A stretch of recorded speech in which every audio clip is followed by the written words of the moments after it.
Hablar de la filosofía en Oriente, los marcadas es China y Japón, en Occidente, Europa, Estados Unidos y bueno, también voy a poner tres ejemplos, en Francia, otro en Japón y el otro en Rusia, que es sea entremezcla entre lo que sería Europa occidental y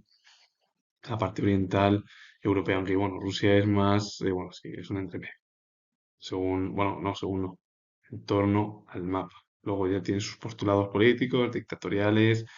y zaristas que lleva, bueno, sin ser una democracia, el país yo creo que desde que nació. Así que la etnofilosofía, estudio de las cosmovisiones de pueblos africanos como los Yoruba o Bantú a través de la etnología, la sagacidad filosófica oruca busca la reflexión crítica de sabios tradicionales más allá de la mera recopilación cultural, la filosofía nacionalista ideológica, pensamiento vinculado a la lucha por la independencia y la identidad africana, y la filosofía profesional es una filosofía escrita y académica desarrollada por aquellos pensadores contemporáneos en África. Ambas, las cuatro, tienen relación con la filosofía africana y son luego como materias relacionadas con el propio pensamiento. La palabra etimológica de etnología viene del griego etno, pueblo, tribu o nación, y luego ya es el estudio, el tratado de la ciencia, resultando en la ciencia que estudia los pueblos y sus culturas. Es una disciplina dentro de la antropología que compara sistemáticamente las diversas culturas humanas para entender sus características, orígenes y patrones comunes, basándose en datos recolectados por la etnografía, porque la etnología lo que se encarga al final es de llevar a cabo un estudio de las propias culturas del pasado, cómo vivían. Y la etnografía viene del griego etnos, pueblo, tribu, nación, y grafein, que ya es totalmente diferente porque logos es estudio, tratado, ciencia, grafein es escritura, sería escribir. Entonces, ¿qué significaría etimológicamente etnografía? O literalmente, la descripción de los pueblos, la escritura de las costumbres de un grupo humano. Se refiere a un método de investigación antropológico que busca describir detalladamente la cultura y el modo de vida de una comunidad específica mediante la observación participante y entrevistas. Un trabajo de campo riguroso para entender sus significados y comportamientos. Porque la etnología lo que se encarga al final es un estudio más relacionado con la revolución cultural. La etnografía se centra más en el ámbito ya de las costumbres, de la propia cultura, de la manera de entenderlas, de cómo se han desarrollado, qué es lo que han, por ejemplo, en el Neolítico, cómo han desarrollado esas urbanizaciones,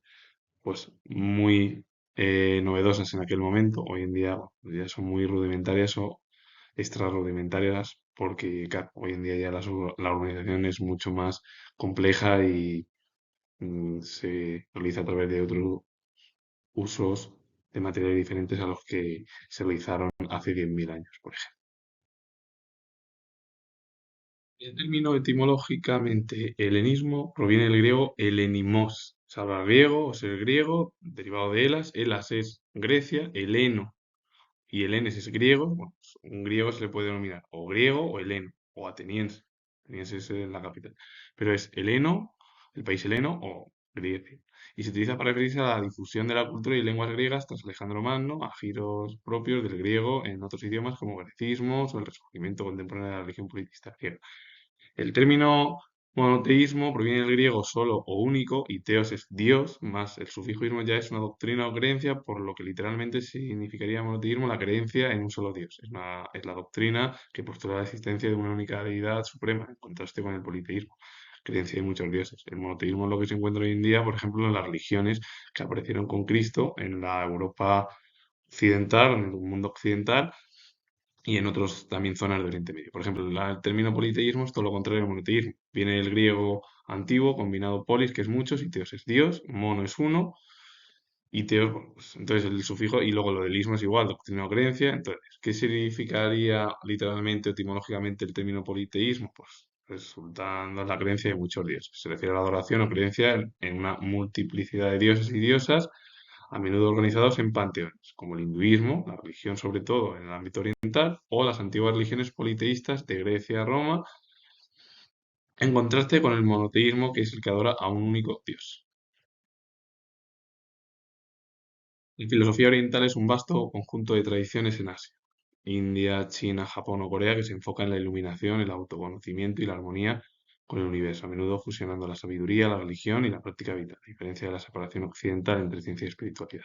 Se caracteriza por su enfoque interno, el énfasis en la integración con la naturaleza, Tao, Yin-Yang y la búsqueda de la trascendencia a través de la disciplina y la conciencia, con corrientes claves como el hinduismo, el confucianismo, el taoísmo, que son religiones al final, o bueno, religiones no, pensamientos orientales que tienen mucha relación entre el espíritu y la propia razón o lógica, que valoran el proceso sobre el resultado y la ética práctica. La filosofía oriental tiene una magnitud y luego una explicación intermedia en el cual tiene pues esa relación de que hay la lógica, la razón, todo el pensamiento crítico, pero se une con bueno, el pensamiento religioso, las formas relacionadas con las religiones o la cristiandad oriental, por ejemplo, a diferencia de la filosofía occidental que se centra en una división entre, por un lado está la razón y por otro la fe, dependiendo cómo se pueda entender.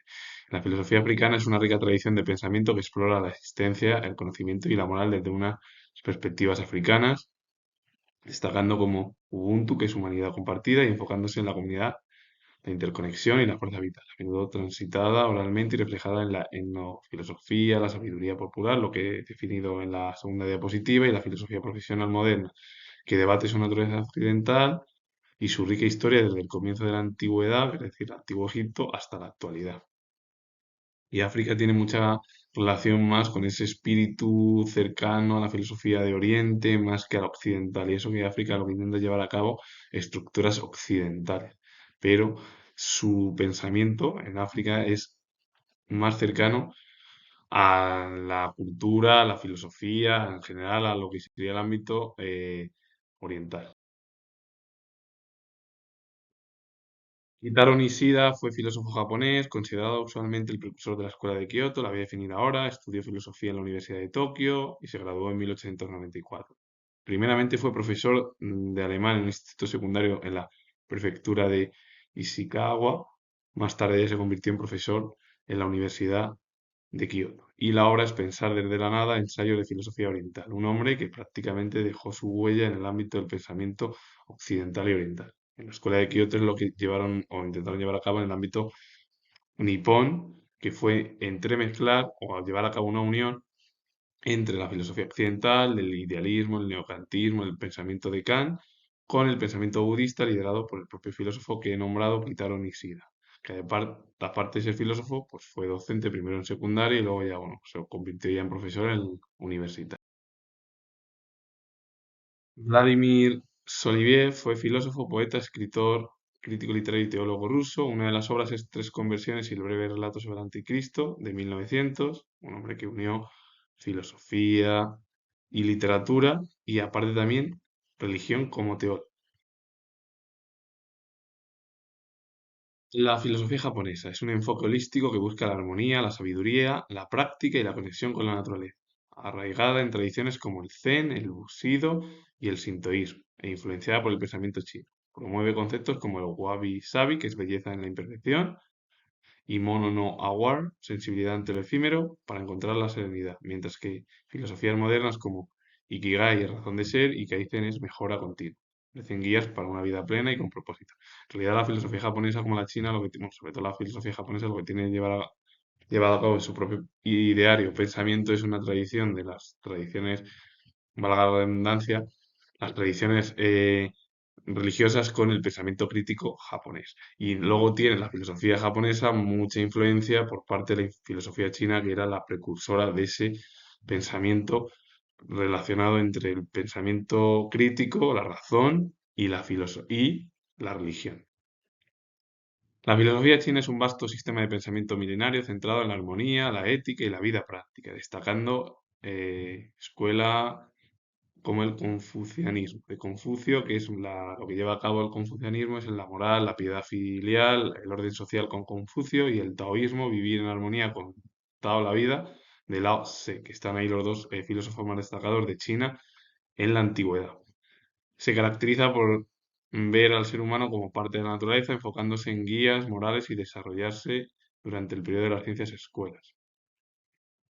Entre los siglos VII al tercero antes de Cristo, influyendo profundamente en todo el continente asiático, pero también a nivel mundial. La filosofía china en realidad lo que lleva a cabo son las dos posturas del confucianismo de Confucio, de la moral, la piedad filial y el orden social, y luego la manera de vivir en armonía como que es con el Tao, que es la vía. La vía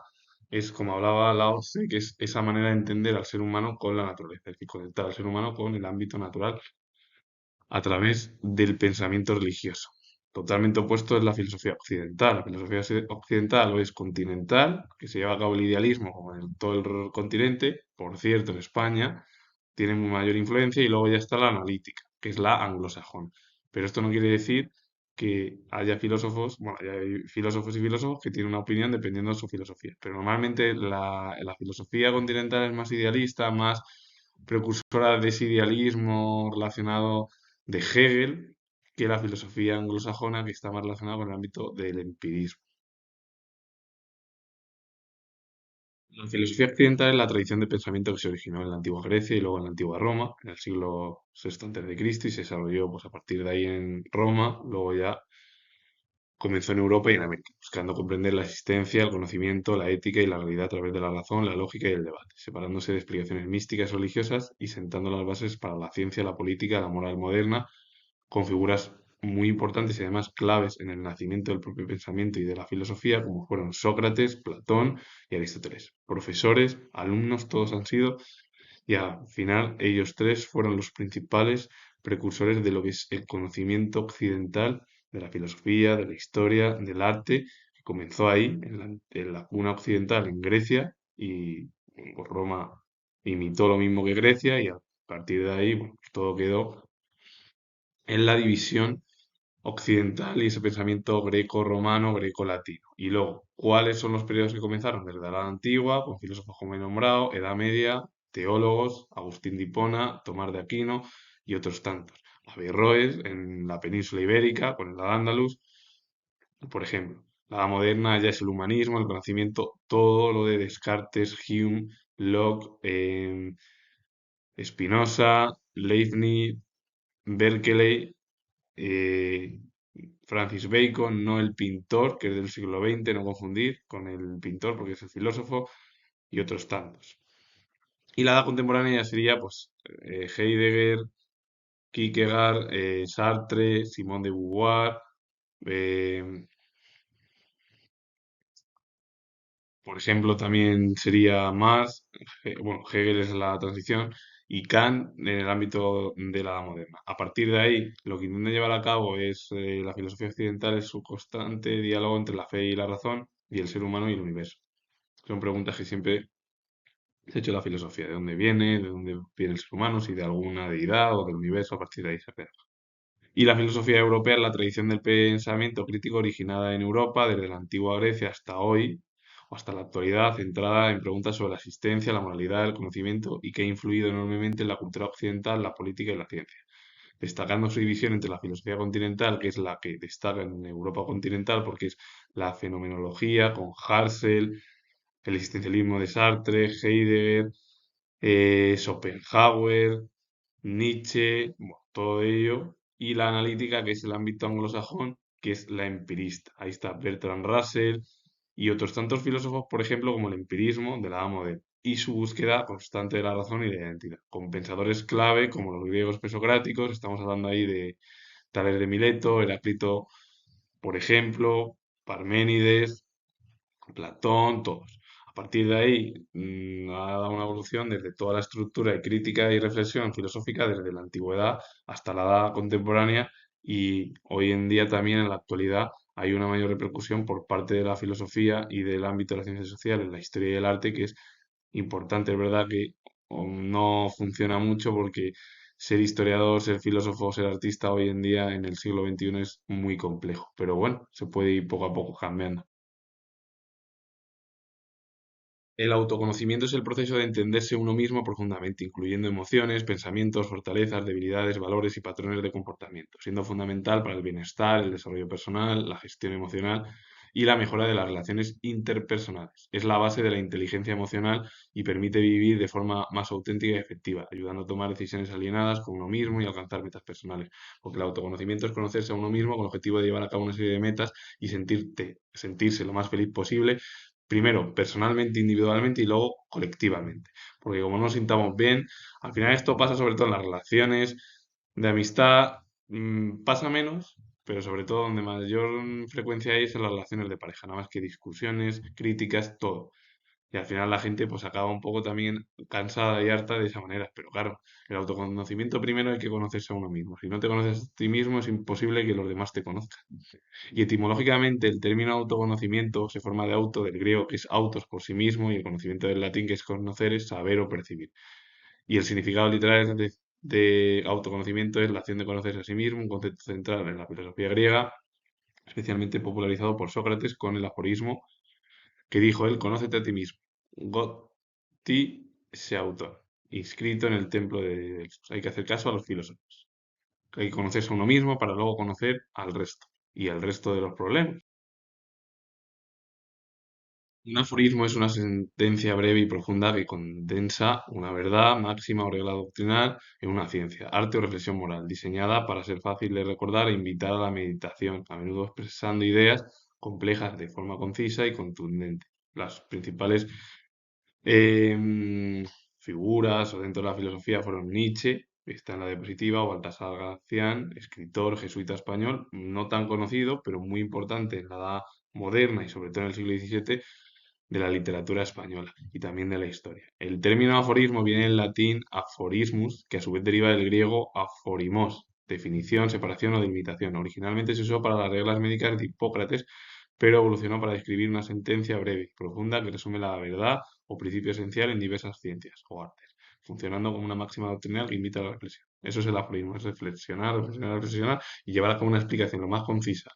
y contundente para que pueda entenderse por parte del resto de personas que a lo mejor no puedan comprenderla, o por ejemplo, si se habla de algo es al espectador. La filosofía árabe o islámica es una rica tradición medieval de los siglos IX al XII que fusionó la filosofía griega,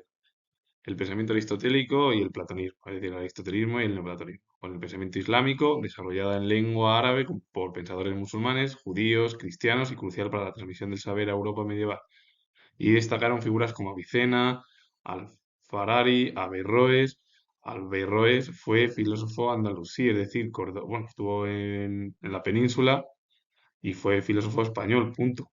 Había que considerarlo como un filósofo dentro de la cultura española. Lo que pasa es que, bueno, como fue de Al-Ándalus, pues se ha olvidado mucho, pero bueno, Averroes es conocido. Quienes comentaron y reinterpretaron a Aristóteles, influyendo enormemente en la escolástica europea. Luego vino, por ejemplo, después de la caída ya de la escolástica aristotélica, todo, por la influencia sobre todo de Tomás de Aquino, porque mucha de la filosofía, primero la que predominó después de la filosofía platónica fue el neoplatonismo de Plotino. A partir de ahí, Agustín de Hipona y el propio cristianismo la recogió muy bien y dijo que había dos mundos. Y dijo que, claro, que todo el pensamiento teológico venía del pensamiento platónico, que había la división de dos mundos. Platón no hablaba de dos mundos religiosos, hablaba de el mundo de las ideas, que era el perfecto, la belleza, y el mundo real o el mundo de los sentidos era lo imperfecto y lo negativo, bueno, sí, negativo totalmente, y bueno, había corrupción en el mundo de los sentidos, en el mundo real. Y luego, a partir de ahí, empezó a tomar de aquí a recoger y a releer y las ideas, recoger ideas y a releer textos, igual que Averroes y otros tantos filósofos escolásticos, que comenzó a tener mayor eh, protagonismo el pensamiento de Aristóteles. Luego ya en la Edad Moderna, en el Renacimiento del humanismo, cayó ya el pensamiento aristotélico y dio mayor importancia al neoplatonismo y el platonismo a principio. Y luego ya, bueno, pues produjo la división ya entre racionalismo y empirismo,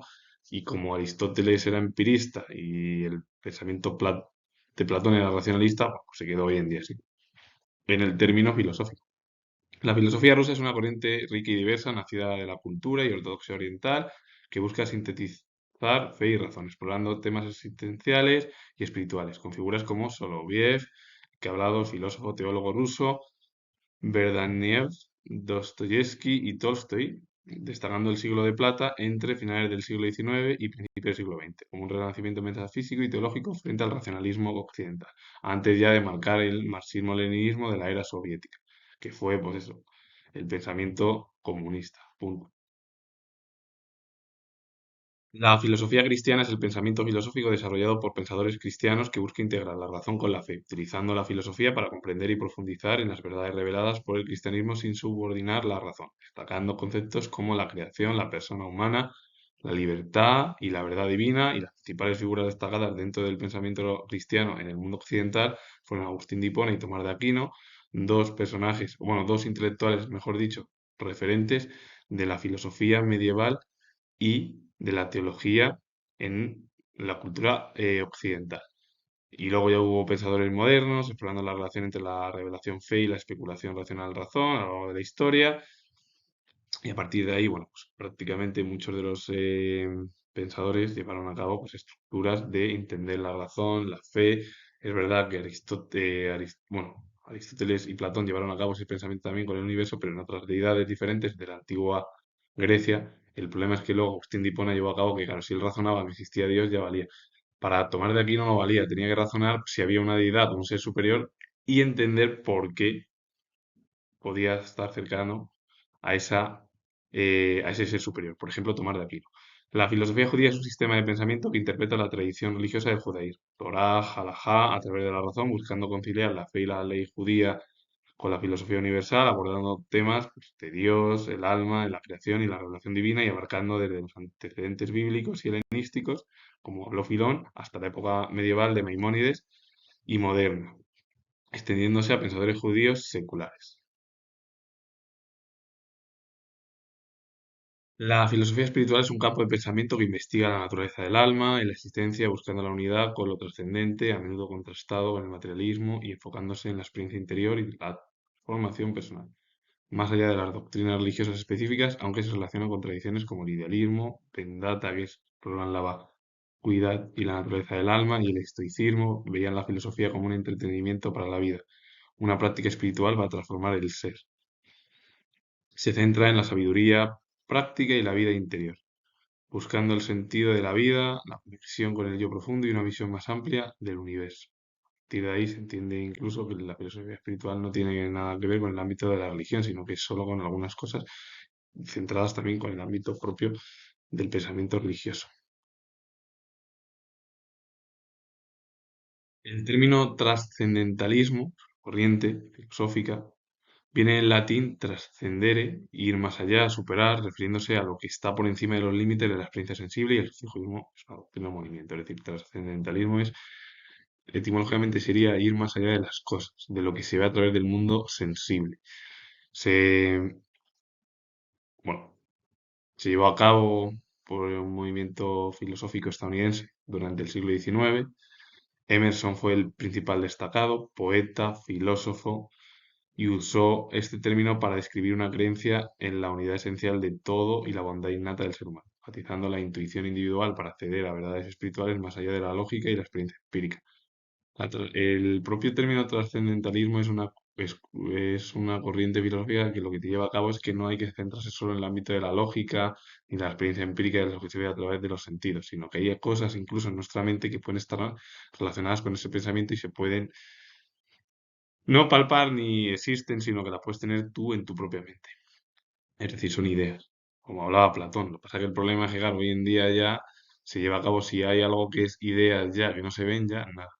Pero claro, yo ideas me refiero, y los sentimientos, por ejemplo, porque los sentimientos la gente no los vemos, salvo que los notemos de otra persona, si está llorando, si está alegre, si te gusta o cualquier otra cosa. Pues esa manera, como hoy en día en realidad somos muy analíticos, y yo de verdad también me parece bien la cultura anglosajona, pero el problema es analítico, es otra cosa, sentimental es diferente porque son términos muy diferentes, porque hoy en día además la filosofía que hay o la manera es el materialismo que tenemos mucho, sobre todo grabado desde el siglo XIX, y el existencialismo y todos los problemas que ha habido desde los filósofos que hablaron, como Schopenhauer, entre la transición de la edad moderna y la edad contemporánea, Kierkegaard y otros, tanto ya Sartre, Heidegger y un montón de mujeres, hombres que han ido bueno, dejando su huella, y es verdad que hoy en día la herencia que tenemos es la del siglo XIX, así que no es que haya cambiado mucho.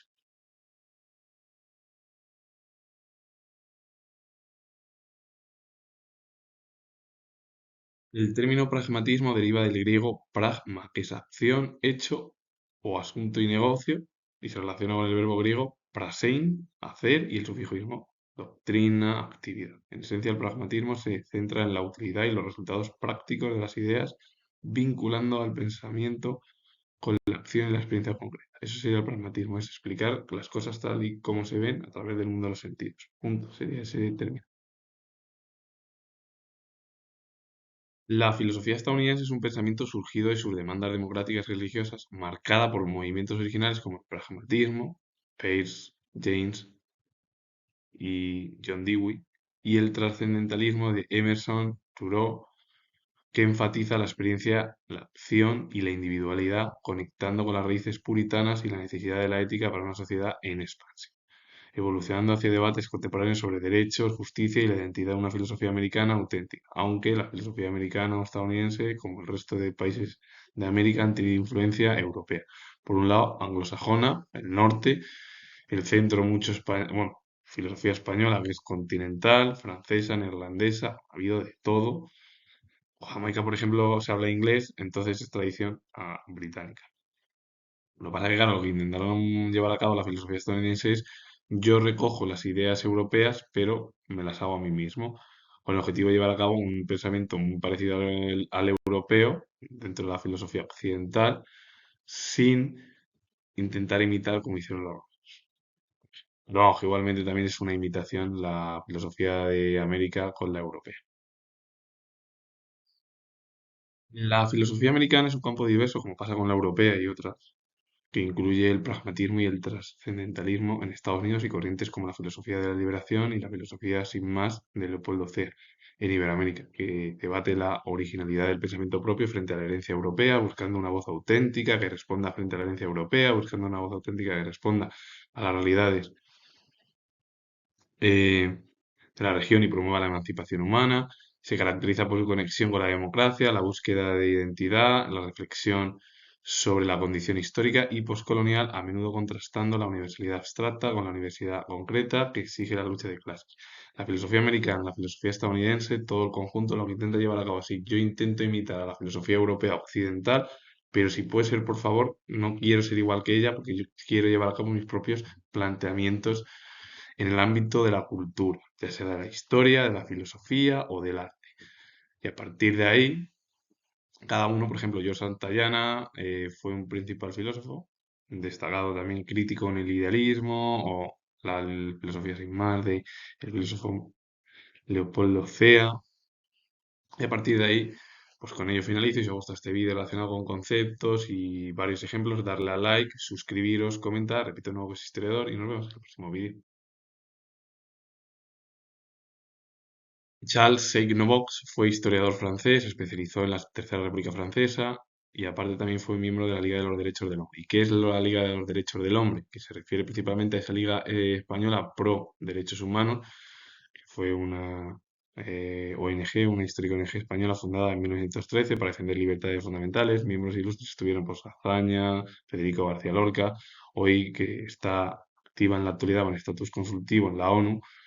y luego también hubo en otros sitios, como por ejemplo fue Francia con Charles Nouveau, que fue lo de la Liga Francesa de los Derechos Humanos, francés Ligue de Droits de l'Homme, con un enfoque similar en la vigilancia y promoción de los derechos humanos y ciudadanos. Y entender eso al final es entender la estructura de la manera de cómo es la Liga Española por Derechos Humanos, que es una liga de, pues, vinculada a la libertad y se van a entender.